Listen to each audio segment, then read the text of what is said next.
चंद्रपूर जिल्ह्यातील बेकायदेशीर अंमली पदार्थांच्या व्यापाराला आळा घालण्यासाठी चंद्रपूर पोलिसांनी विशेष मोहीम हाती घेतली असून प्रशिक्षित श्वान पथकाच्या मदतीनं रामनगर पोलीस ठाण्याच्या हद्दीत धडक शोध मोहीम राबविण्यात आली।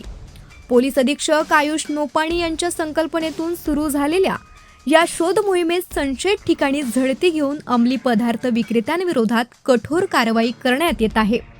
या कारवाईमुळे ड्रग्ज तस्करांमध्ये खळबळ उडाली असून पोलीस प्रशासनानं बेकायदेशीर धंद्यांविरोधात आक्रमक भूमिका घेतल्याचं दिसून आलं।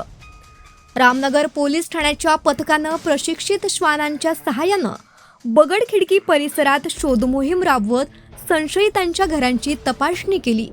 या कारवाई दरम्यान 2 विना नोंदणी मोपेड तसंच एक दुचाकी वाहन ताब्यात घेण्यात आलं।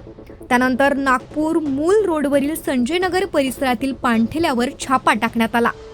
झडती दरम्यान आरोपींच्या ताब्यातून 925 ग्रॅम वजनाचा गांजा जप्त करण्यात आला। या प्रकरणी संबंधित आरोपींविरुद्ध NDPS कायद्यान्वये गुन्हा दाखल करण्यात आला असून पुढील तपास सुरू आहे। ही संपूर्ण कारवाई पोलीस अधीक्षक आयुष नोपाणी, अप्पर पोलीस अधीक्षक ईश्वर कातकडे, उपविभागीय पोलीस अधिकारी प्रमोद चौगुले आणि सुधीर नंदनवार यांच्या मार्गदर्शनाखाली पार पडली। रामनगर पोलीस ठाण्याच्या प्रभारी अधिकारी पोलीस निरीक्षक प्रभावती एकुरके यांच्या नेतृत्वाखाली गुन्हे शोध पथक व प्रशिक्षित श्वान पथकानं ही यशस्वी मोहीम राबविली। जिल्ह्यात अंमली पदार्थांविरोधातील कारवाया यापुढेही अधिक तीव्र करण्यात येणार असल्याचे संकेत पोलिसांकडून देण्यात आले आहेत।